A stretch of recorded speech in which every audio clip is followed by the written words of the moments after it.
طيب.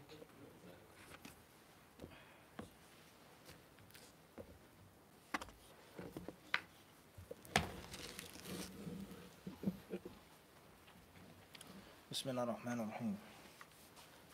الحمد لله رب العالمين والصلاة والسلام على خير خلق الله نبينا وإمامنا محمد وعلى آله وصحبه أجمعين. أما بعد. السلام عليكم ورحمة الله تعالى وبركاته. Tonight's lesson is on Ad-Durar al-Bahiyyah في المسائل الفقهية, the small, concise, sharp manual on beginner's fiqh of al-Hafiz al-Allama al-Imam al-Kabir al-Shawkani rahimahullah ta'ala. We're currently studying Kitab al-Janaiz, the book of funerals. The book of funerals. And we've reached the last chapter in which it says في الدفن والزيارة والتعزية. The last chapter will tackle three topics, three subjects. Number one, he says في الدفن, burial. Number two, الزيارة, visiting the graves. And number three, التعزية, consoling the family members, relatives, and close ones of the deceased. Like we mentioned previously, the different rulings and regulations and the etiquette of the funerals, of the prayer, of the washing, of the shrouding, etc. Following the procession, etc. And all of these things are very, very important. And that's because we all have to die. We all have to die. The Prophet ﷺ has brought us the message that death does not discriminate. Death doesn't discriminate. Every soul shall taste death. Allah tells us in the Quran that Muhammad is nothing more than a messenger like the messengers who came before him. And if he died, would you revert back to kufr? Would you apostatize? Would you turn your backs and flee and cower if he died? This is all from the teachings of the Quran, is that death doesn't discriminate. There is no honorable or highborn or beautiful or wealthy person in which death discriminates against. Death comes to us all. Death comes to us what? It comes to all of us. It comes to all of us. And the Prophet ﷺ, we know in his hadiths, he prepared his followers for his death. And he prepared his family members for his death. He told his daughter Fatima radiallahu anha wardaha, who was from the most beloved people to him, ask me whatever you want of my money. Ask of the money that you wish. La ughni anki min Allahi shay'an. I can't help you out when it comes to Allah subhanahu wa ta'ala. In other words, when I die, I can't do anything for you anymore. And it's nothing but you and your deeds. I can't help you. I can't determine anything with regards to what Allah will do to you or with you. That's beyond my power. He was preparing her for death. And the Prophet ﷺ, he gave his companions advice. And he told them things on his deathbed. Alayhi salatu wasalam. Alright? So what's important is that death doesn't discriminate. It comes to us all.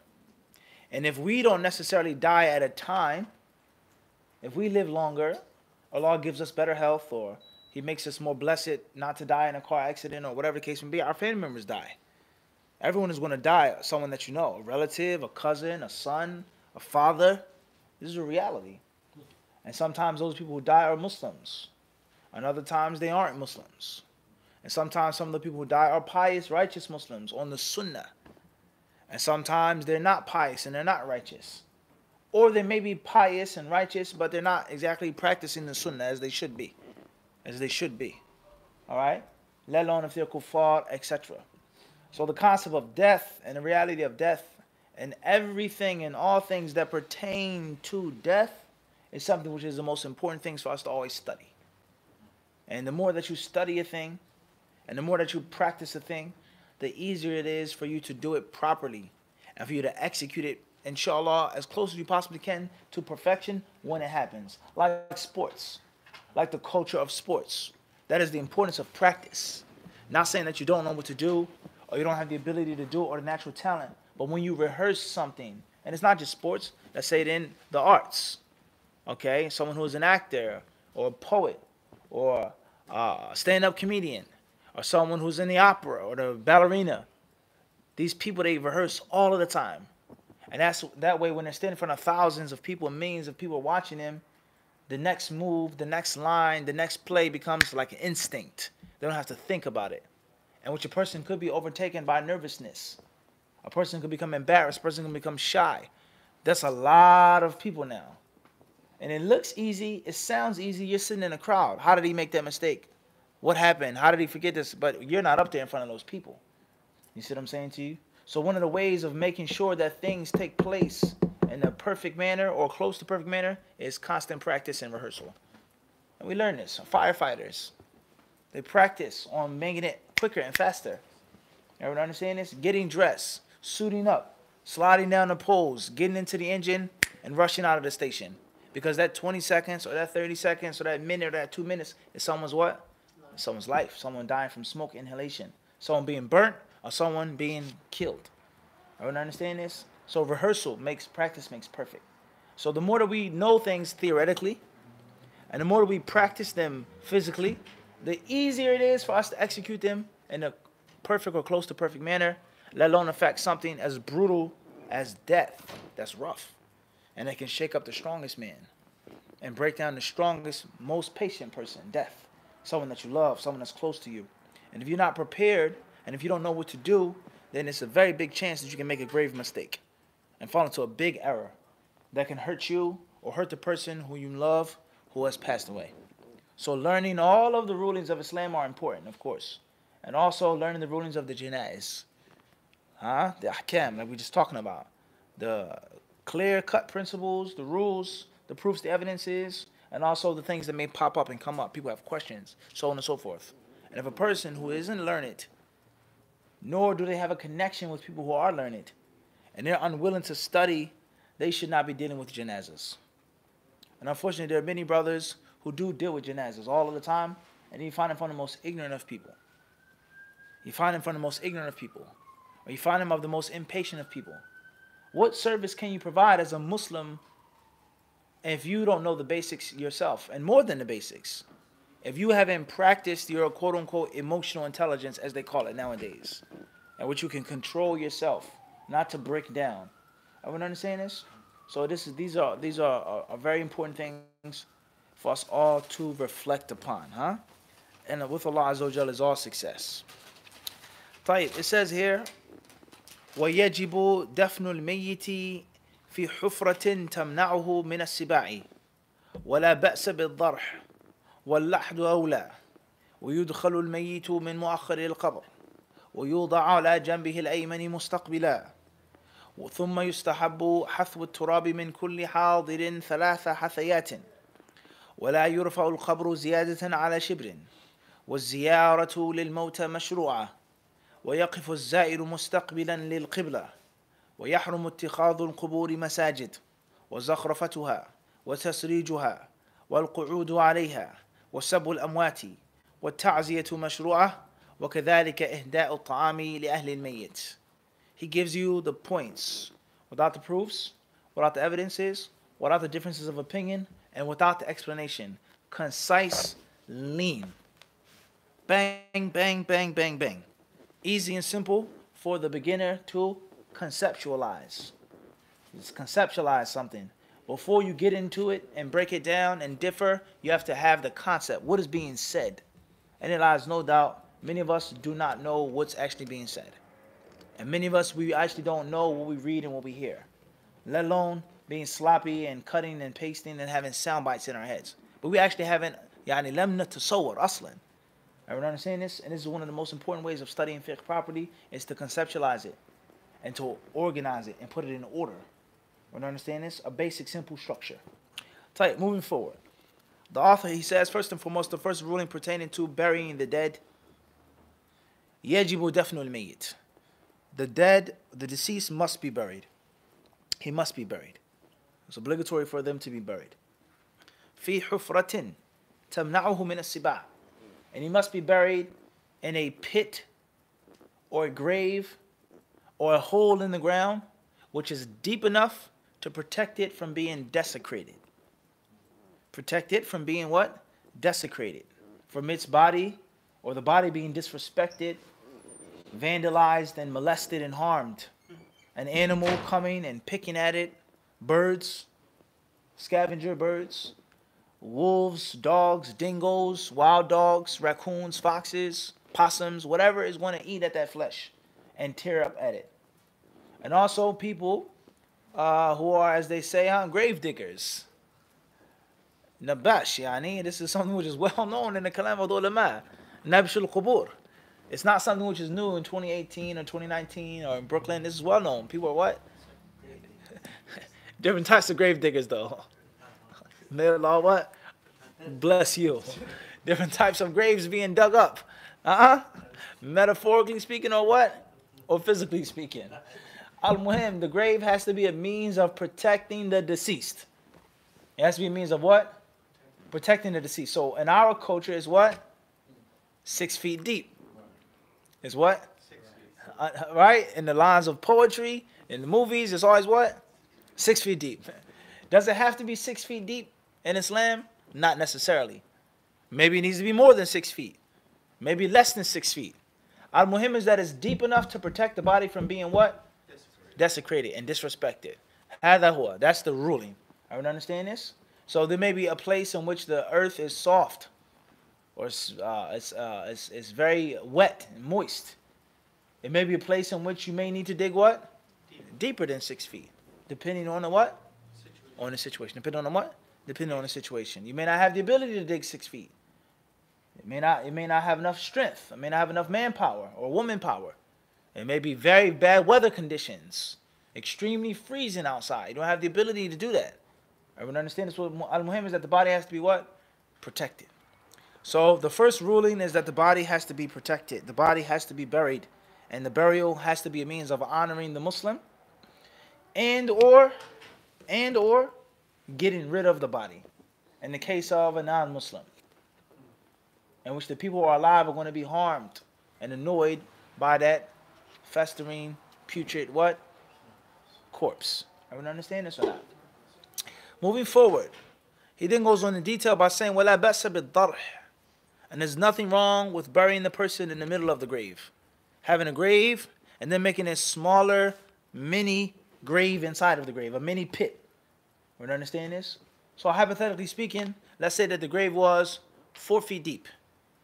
The width and the length, everything, but it's 4 feet deep. And then we dig 2 more feet with a smaller hole in the middle, or niche in the middle. And that's where we place the deceased person what? In. He says there's nothing wrong with that. There's nothing wrong with having a tomb inside of the what? Inside of it. He says, وَاللَّحْدُ أَوْلَى.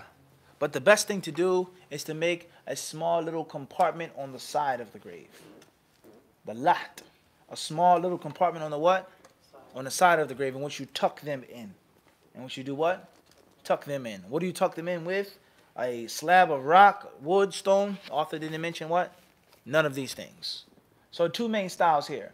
One is to make a small pit in the middle, and one is to make a small little compartment or room on the what? On the side. Which side of the grave should it be? Should it be the right side? Does it have to be facing the Qibla? So on and so forth. It says in the footnotes, الضرح هو الشق المستقيم في وسط القبر. وقال ابن فارس هو القبر يحفر من غير لحد.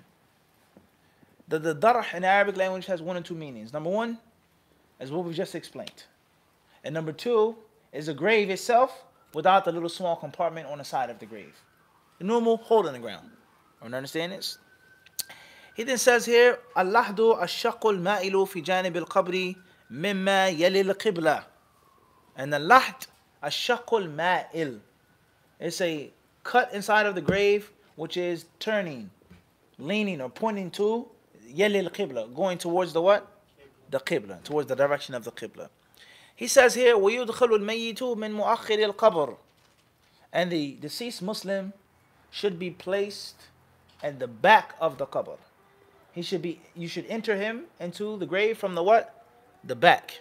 What is the back of the grave, in the front of the grave? All of these things are going to be pertaining to the direction of the what? Qibla. And is it obligatory to face the Qibla when you bury?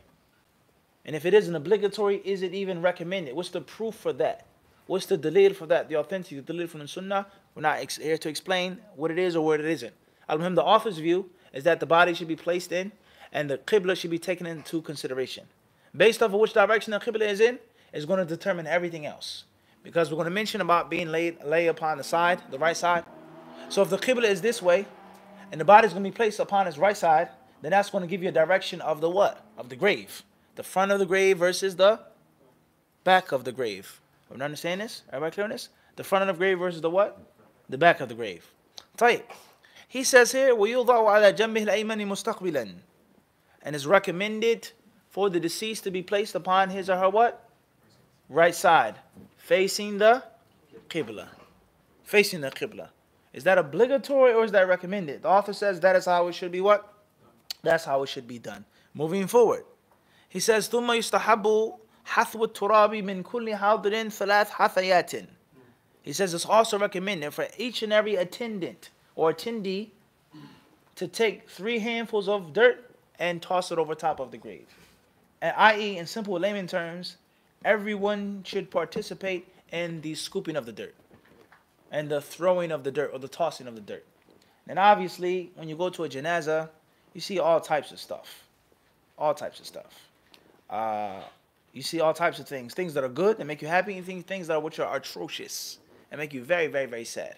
When it comes to digging, when it comes to putting in the dirt, you find brothers maybe fighting over shovels. I've been to funerals in which there were no shovels at all. I've been to funerals in which brothers start digging and they start passing out in the kuffar, take the shovels and have more strength than the Muslim men. I've been to funerals in which the family members are ousted from the burial of their family, and which is a total foreign stranger who does the service and the proceedings of someone that you're related to by blood. Everyone understand this? Just because someone is a groupie. This is my homie or my friend or whatever the case may be. Yani all types of atrocities you find at the burial. And oftentimes people are just ignorant. They practice bid'ah. Some people may fall into shirk. And all types of problems you find at the what? At the grave. And all types of superstitions and baseless practices when it comes to the burial, let alone just the dirt itself. Putting money in the grave, a watch, a chain, a book. Everyone understand this? And many, many, many what? Things like this. So he says everyone who attends should participate in the throwing or the tossing of the dirt. Everyone understand this in the what? The tossing of the dirt. In other words, everyone should get a turn. But that does not mean that people who are weak physically or slow or inept, they can't do the right job. They should be the ones doing all of the work. Because it's supposed to be done in a what? Expedited manner. Get it done. Get it what? Get it done. It's not a fashion show. It's not to be seen or to be heard or to be noticed. And that's another very important point is al-ikhlas, sincerity. You have to be sincere. And we know in our culture, oftentimes a wake or a funeral is like a fashion show or a prom or it's like a club. You want to throw on your fanciest clothes, and pay attention to fancy doesn't always mean nice, and nice doesn't always mean what? Fancy. What you're wearing is nice clothes. I wouldn't consider that to be what? Fancy. It's presentable, it's professional, it's nice. It's a difference between looking professional, looking nice, and trying to what? Bring unnecessary attention. Everyone understand this? You find these things. You may go to a funeral, you find women wearing all types of tight clothes. Muslim and non-Muslim. La hawla wa la quwwata illa billah. You don't wear hijab, you're mutabarrija, you have your hair out, you have your breast and your behind out, you wear high-heel shoes, lipstick and makeup. That's the shameful way in which you dress. You don't have enough respect for your father or your brother or your uncle to come and put on a dress, even if it's a costume to you, and it looks awkward and you really don't look right in it. At least have some what? Have some respect for death. There's a righteous person who's in the grave. He didn't dress like that. I'm not fronting for nobody. This is how I dress and this is what I'm wearing. That's shameful. And you have people standing next to this woman, mutabarrij, or a man who's wearing something short or tight, or some crazy jewelry, or a bunch of tattoos on his face and his neck and his nose and all types of craziness. And you have a real big beard and a thobe. How crazy does that look now? How crazy does that look? So people need to have a certain amount of respect. And people need to be mindful of not going to the janazah to be seen and to be heard and to be noticed. Everyone understand this? Or going there just to eat really good food. or to flirt, or to get a girl, or to get money. Many people, they have all types of misconceptions with regards to the proper intention of the janazah. The burial, after the burial, before, so on and so forth. Everyone understand this? The author, he then says, وَلَا يُرْفَعُ الْقَبْرُ زِيَادَةً عَلَى شِبْرٍ. And the grave should never ever be raised and elevated. It should never be erected more than a handspan of dirt. More than a handspan of dirt. In other words, there is no tombstone in al-Islam. There's no tombstone. There's no risen and what? Set. What they say? Sunrise and what? Sunrise and sunset. It's none of that in Islam. There is no hands praying with a rosary chain. Okay? A sword or a book. When I die, don't put a what? Feathers on my tombstone. HadithDisciple. It's none of that. The grave is not supposed to be more than what? Shibr. So if this is barely a shibr, imagine what? How much money does a tombstone cost? And what happens, etc. Now obviously people, they say, well, how do I know the grave of my deceased family member? If it can't be high, and if it can't be any writing upon it, that's a different what? A different issue. Al-Muhim, the concept of wasting money, the concept of extravagance, and if that wasn't the case, our deen has prohibited it. Class. There's no discussion needed. It's not that much money. It's respect. He should have an honorable funeral. He was honorable. Maybe. But our deen does what? Prohibits it. Let alone the fact, one of the greatest wisdoms behind this is the ulama of Islam. They say that this is a means of shirk and a means of ghulu, extremism. And the person thinking that this person was extra, or this person was what? Something special. So maybe he can take my prayers to Allah. Or maybe he can answer my prayers. Or I know you're listening right now and I'm going through a hard time. I know you're listening. Who said he's listening to you? Can the deceased person hear someone who's alive? Some of the ulama say yes. They differ on that issue. Sama' al-amwat. Ala qawlayni mashhurayni la ahli al-ilm. Two well-known views do the deceased people hear. But if they do hear, who said that he's listening to you? Who says that he has enough free time to listen to you and to handle your problems? And he's in the grave. He has his own what? And one of the two. Either the person is punished, billah, or the person is in such joy. Why do I need to listen to your earthly what? Problems. I would understand this. Your what? Your earthly problems. There lies no doubt. The brother is not going to answer your phone call if the brother has everything that he needs and wants. He may answer the phone call, but not like when he's what? In need. Everyone understand this? He has everything that he needs and wants. He may pick up the phone. He may. But the chances are not like when he what? No question. Assalamu alaikum, Abdul-Raqib, what are you doing? So on and so forth. I'm in need of something. You see what I'm saying? I have a question, so on and so forth. You make time to call me. But when things are going smooth, you're doing this, you're doing that, you have your worldly pleasures, there is no what? Mufti. This is the reality. This is the reality. So if this is the hayat al-dunya, what do you think about someone who's going through all types of pleasures? They see paradise, the fragrance, the aroma of paradise reaching their graves. Do you think they have the ability to say, yeah, how can I help you? Arift? So that's a discussion in itself. Another issue is it permissible to speak to the dead? Can you talk to someone who's dead? That's an issue in what? In itself. That's an issue what? In itself. And there's a big problem with shirk. Everyone understand this? The problem is that a person's grave being extravagant and luxurious, okay, that can be a means of what? Of extremism. And extremism leads to what? Shirk. Thinking that someone is special. No question. No doubt. And understand, let alone how much money does that 10-foot crucifix cost? Slab of marble. How much money? That money can be given on behalf of the what? The deceased. Or paying off his debts. Or giving that money to his young children that are orphans now. Normal rate $3,500. That's normal. Basic. You understand what I'm saying, Sue? And this is just another manifestation of simplicity. The simplicity of what? Of the deen. How it's supposed to be.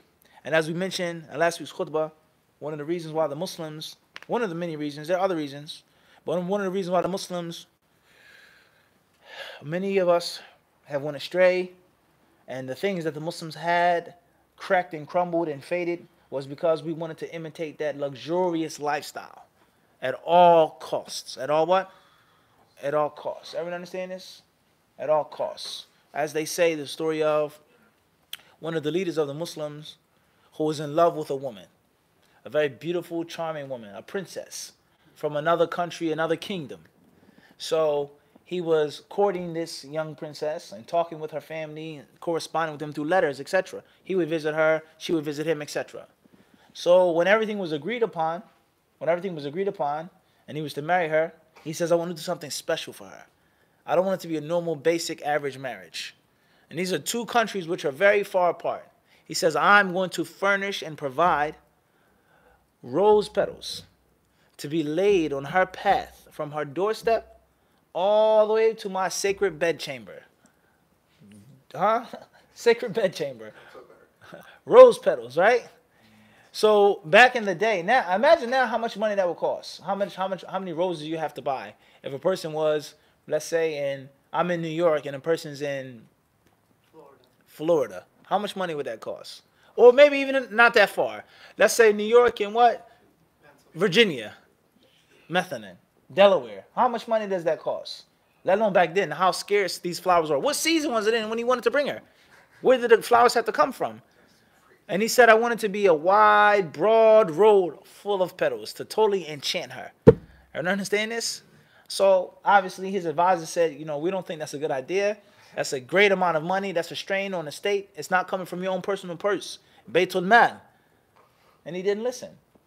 Let alone the other extravagances that he spent on this charming princess. So when the Mongols, or the Tartars, they say, approached the border of the gates and the walls of the city, and they would begin to bring out their siege engines and their catapults and so on and so forth.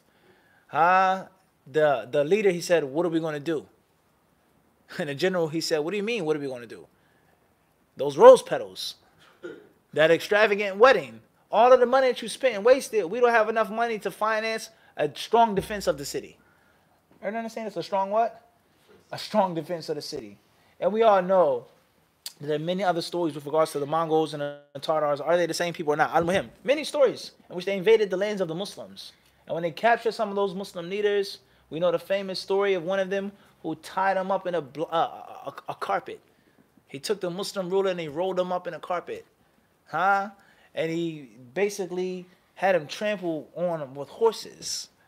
And before he was trampled with horses, that's a famous Mongol tradition of someone who died in a specific way or a dishonorable way.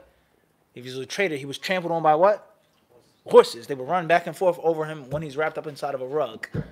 So as he was begging, let me go, so on and so forth, I'll give you money, so on and so forth. He said, it's too late for you to give me any money. He said, you could have spent that money on your what? On defending the city. He says, and I don't want the box here and the coffer there. He says, take me to where the real money of the Muslims is. The money that you've been stealing and embezzling all of those years. That's the treasure that I want. But understand this? And there are many, many other stories like this of the extravagance of some of the Muslims that led to them being overpowered by the kuffar and conquered by the what? By the kuffar. So we have to be mindful of this when we get married. Abdul Wadud. Extravagant wedding doesn't end in what? Any good. Everyone understand this? Extravagant funeral doesn't make any difference. Everyone understand this? So we have to be mindful. There's nothing wrong with having nice things, Abdul Qawi. Having quality stuff. But quality and nice doesn't have to be what? Extravagant. Too much. Way beyond that, which is what? Necessary. And Allah knows best. The author, he says, وَالزِّيَارَةُ لِلْمَوْتَى مَشْرُوعًا. He says, and it is legitimate, it is legislated, it's legal, it's permissible to visit the graves, to visit the dead, to visit them. It's permissible. It is not haram to visit them, but it's permissible to visit them. Recommended to visit them. If that's the only thing that causes your heart to become soft and your eyes to be teary, maybe you may have to. And as we know, this is a very short sentence. There are many, many etiquettes and manners and rulings of visiting the what? The deceased. The proper way and the improper way. First and foremost, is going with the proper intention. The proper intention. And the proper intention is as follows. Number one, you visiting the dead is a benefit for yourself first and foremost. You're benefiting before anyone else. Number two, you visiting the grave is also, bi'idhnillahi ta'ala, hopefully, a means of helping the deceased. By making dua for them. Making what? Dua for them. Can they hear? Are they aware of those who come visit them? according to the scholars who say yes, then that's also a what? Could be a benefit for them with regards to loneliness. Some of the ulama have mentioned things like this. Some of the ulama have what? They've mentioned what? Things like this. So you make dua for them, for Allah to forgive them of their mistakes and accept their good deeds. And also you make dua for yourself to join them, for you to die upon Islam. For you to what? Live and die upon Islam and be a Muslim until the end of your life. But most importantly, death, as it's mentioned in the hadith, hadim al-ladhat, is the destroyer of pleasures. It shatters your false, fake, fragile world of softness and sweetness and comfort that the human being enjoys and loves. There's going to come a time in which you're not going to smell so good. There's going to come a time that which is soft is going to turn that which is hard and solid. That which is pretty and pleasant to the eye will be a means of terror. Death is going to come, and all these things are going to what? Go away. You're going to be stripped of it. So you have to be reminded. You have to be what?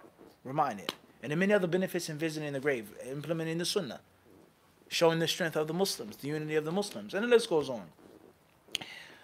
The person in the grave is never ever to be invoked and called upon. Only Allah subhanahu wa ta'ala is to be called upon. The dead person, yuda'a lahu, wala yuda'a. Dua is made for him and not what?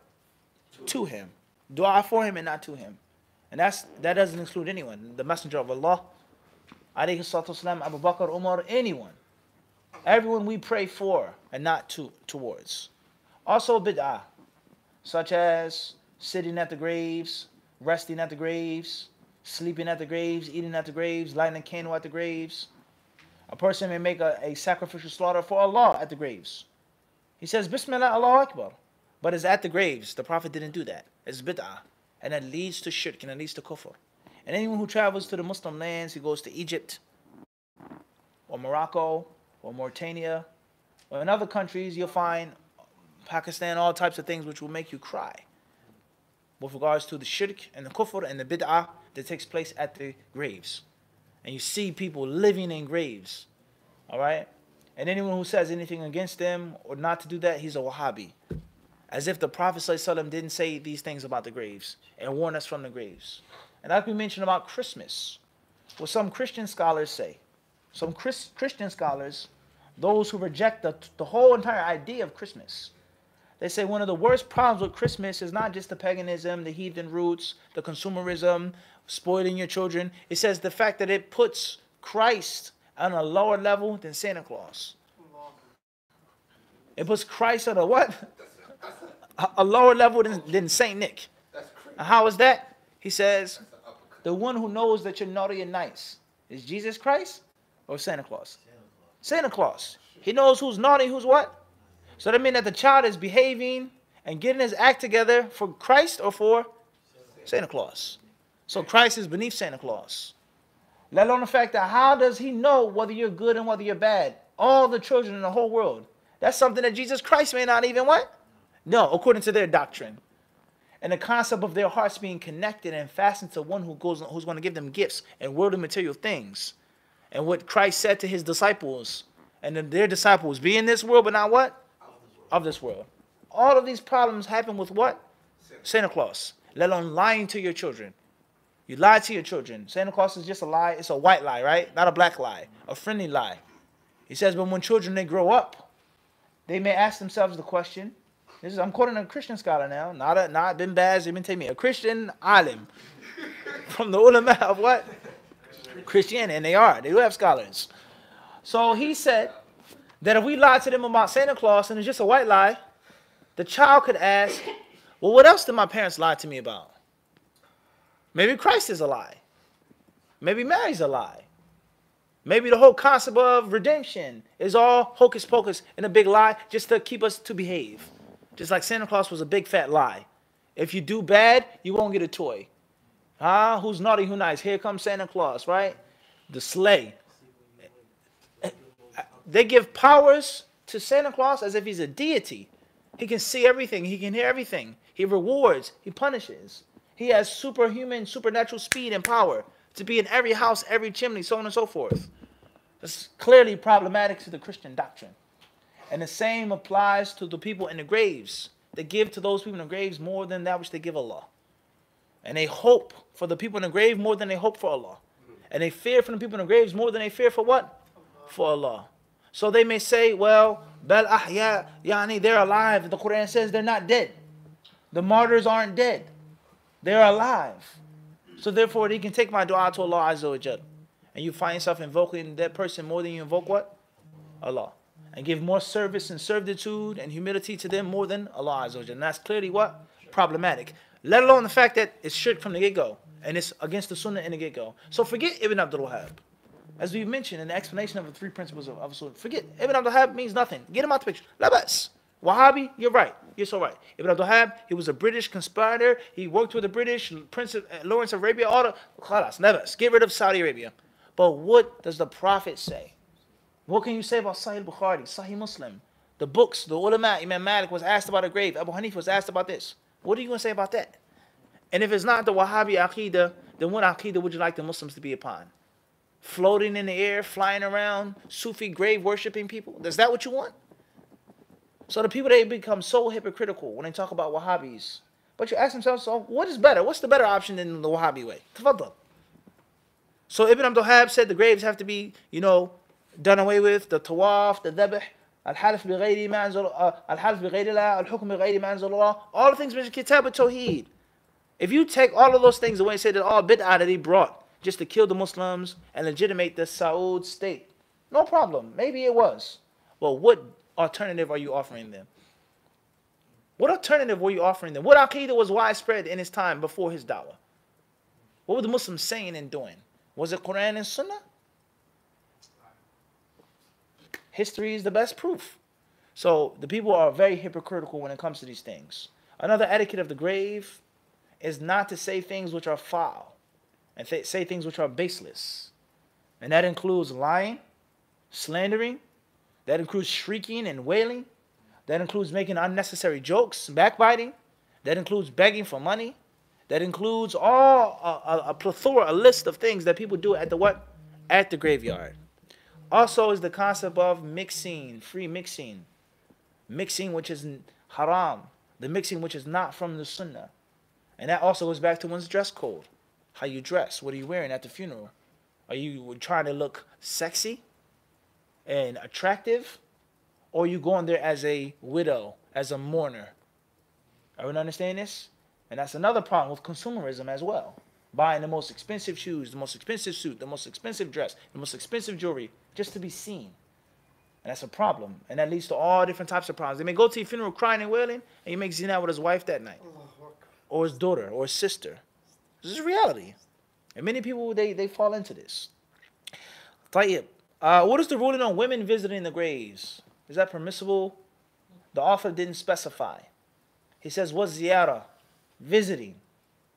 And the asl is for men and for women. The author did not specify whether it is or whether it isn't what? Haram for women to go to the graves. And we know that's a very long issue in itself. And one may say, who supports the view that women are allowed to go to the graves, they say, well, women, they're allowed to do what? Or they need to be reminded as well. So if a woman can't go to the graves, how can a woman do what? Be reminded of death. And the Prophet ﷺ himself clearly mentioned that is the main reason why it's permissible to go to the what? Graves. فَزُورُوهَا فَإِنَّهَا تُذَكِّرُكُمُ الْآخِرَةِ. Because they remind you of the what? Hereafter. So that is totally non-existent for a woman now. Well, she can be reminded of death by reading the Quran down her menses. She can be reminded of death by going to the masjid. She should stay in her home and never come to the masjid. There's many problems that come from these narrations which are not authentic. These narrations which are what? Not authentic. Many problematic issues. We're not here to discuss that in what? In detail. Inshallah, no one asked this question in the live stream either. Moving forward. He says, وَيَقِفُ الزَّائِرُ مُسْتَقْبِلًا لِلْقِبْلَةِ. And he who visits the graves should face the qibla and not face another direction. And the Prophet's sacred masjid, I saw people facing towards the Prophet's grave. Wallahi al-azim. And the first time I saw it, I didn't believe it. I was like, what is this?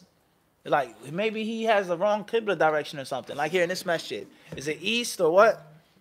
Northeast. One may say it's not actually what? Northeast. Which it really, Everyone understand that? So I thought maybe he had a different Qibla direction. He said, no, he's facing the what? The tomb of the Prophet ﷺ. And you see other people doing it. And you might find someone in the courtyard, way hundreds of feet away from the actual musalla inside. What? They may have a little picnic, get a little basket, sit down, and just camp out. Everyone understand? It's the green dome. Allahul Musta'an. وَيَحْرِمُ اتِّخَاذُ الْقُبُورِ مَسَاجِدِ. And it is unlawful for graves to be taken as masjids. It is unlawful for graves to be taken as what? Masjids, which has two main meanings. The first meaning is, meaning number one, is for a person to make ibadah that's not from the sunnah at the grave. To make ibadah which isn't from the sunnah at the what? Whether it's sujood, prayer. Not the janazah, but just normal prayer. Secondly, is to actually place a grave inside of a mosque, or to place a mosque inside of a graveyard. And the ulama of Islam, they say it matters not where the grave is. In the front of the masjid, the back of the masjid, the right of the masjid, the left of the masjid, upstairs, in the basement. If it's inside of the musalla, then it's haram. And Ibn Qayyim rahimahullah ta'ala, he explains that the grave and the masjid never ever mix in Islam. Like water and oil. The sheep and the wolf. The whale and the desert. There's no mixture of whales and deserts. Abadan. It never mix. So whatever is the first, the latter has to be what? Removed. So if the masjid is older, the grave has to be what? If the grave is older, then the masjid has to be done away with. Everyone understand this? As far as a graveyard being close to the masjid, that's one thing. If there's a clear separation, but they cannot be under one roof in one building. And there are many masjids, unfortunately, you go to in which there are what? There are graves. And if you say, well, you can't have the grave in the masjid, they say, well, you're a Wahhabi. Be quiet, you're a Wahhabi. Okay, if I'm a Wahhabi, that's your proof that it's permissible? That doesn't even make any sense. That doesn't make what? Make no sense. Me being something isn't a dalil for what? For you to do it. You have to have proof that it's permissible to put the grave in the masjid. Everyone understand this? Moving forward. He says, وَزَخْرَفَتُهَا. And it's unlawful to decorate the graves. Green and yellow, the fancy writing, the little tassels, flowers, bells, all these different wreaths. It's totally haram to do that to the graves. And it also pertains to a casket. An expensive what? Casket. وَالْقُعُودُ عَلَيْهِ. He says, وَتَسْرِيجُهَا. And also placing lamps upon the graves. In the graveyards. A candle or a lamp is haram. It cannot be done. It cannot be done. And this is one of the reasons why some of the ulama may differ over the issue of burying someone at nighttime. Is it permissible to perform the janazah at night? I.e. when you need lights. And which all those lights are going to be taken to the grave because of this. He says, and it's also unlawful to sit upon the graves. To do what? Sit upon them, which is a means of disrespect. The author does not mention walking. Pay attention. He doesn't mention what? He doesn't mention walking. He says, وَسَبُّ الْأَمْوَاتِ. And it's unlawful to curse the dead. At the graveyard or other than a what? He was a son of a gun. Right? You may say about it at his funeral. Everyone is saying he was a scoundrel. Or another trick of the shaitan is the people, they get someone, or they say they're refuting someone and refuting their falsehood, but in actuality, you're actually cursing the dead person. And that's because a person who focuses more on the person than the actual mistakes of the person. Or just the intensity of the refutation on a person. And it's over and over and over and over again. And every problem is because of this one person. And then it goes back to the Santa Claus Aqidah. Or the boogeyman Aqidah. All of our problems are because of what? One. And all of our cures and remedies will be from what? One man. And that's something very important. I think you all should study in the history, the modern world, the Cold War, the fall of the Iron Curtain, all of these different things and problems and issues. The creation of nightmares. The creation of what? Nightmares. Back in the day, it was nothing more than what? Heroes. It was always heroes. And then a time came which the people used the propaganda machine and said, instead of talking about heroes, let's create what? Bad guys. Let's make a boogeyman. The villain has always been there, but he was never the what? In the spotlight. You know what I'm saying? This? They talk about Batman, Superman. They talk about the superhero, and then his arch nemesis, his rival was on the what? On the side. Right or wrong? Right or wrong? But nowadays, there came a time in which is what? The bad guy gets the what? The spotlight. And then out of the darkness and the shadows, bang, comes in the dashing hero. So what they did was they began to create these nightmares, these huge major problems for people, and they themselves fabricated and made and constructed their own solutions. And it's no different than da'wah. In da'wah, there's always a what? There's a boogeyman. There's one guy who's responsible for all of the problems in da'wah. All of the bid'ah is just because of what? One person. And this one sheikh, he's going to be the what? He's the only one that can what? Solve the issue. It's dangerous. And oftentimes people, they go extreme and they fall into cursing the what? Cursing the dead. You have to be mindful of cursing the dead. Everyone understand this? So someone may say, well, what about Fulan or Sheikh Fulan or the Salaf? The Prophet said what? Do not what? Curse the dead. Now, that doesn't mean that you can't mention their evil. And it doesn't mean that you don't warn from their mistakes. And it doesn't mean that you don't criticize with ilm when it needs to be criticism. It does not what? Mean that. As Imam al-Bukhari rahimahullah ta'ala mentioned in Sahih, Babu dhikri sharar al-mawta. واستدل بقوله تعالى تبت يدا أبي لهب وتب وهو ميت. Al-Muhim is that for you to become obsessed with someone who's dead, that in itself proves that something's wrong with you. And we didn't say concerned or a mistake or problem or bid'ah, but you be what? Obsessed. And there's a difference between the what? The two.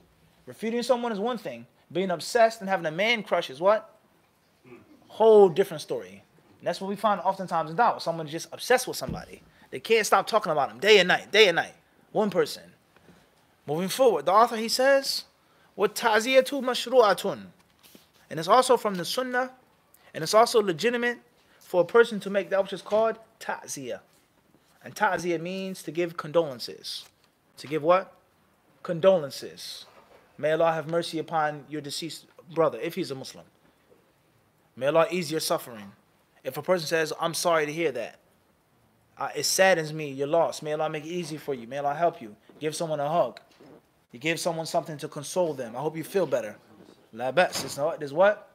There's nothing wrong with that. So what if you're working in a janazah, Adam, and it's a lady crying, and she's broken in pieces? Can you give her a hug?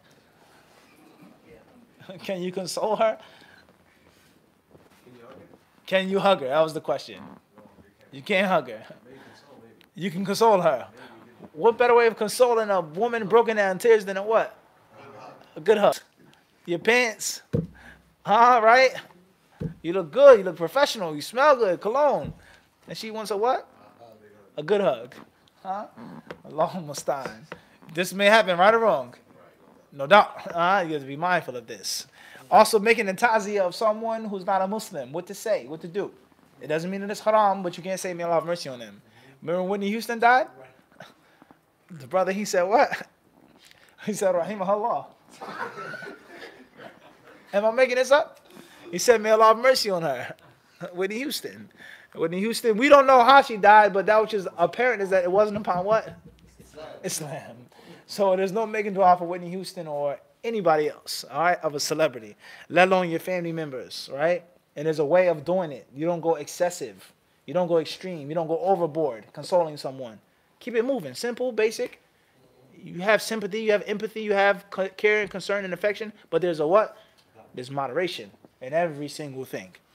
Last but not least, the author, he says, or he says here, we have the faida from the footnote. It says, بين المصنف في السيل أنه ينبغي التعزية عند الموت أو عند حضور علاماته أو بعد الموت وليست التعزية خاصة فيما بعد الدفن فقط لأن التعزية هي التسلية.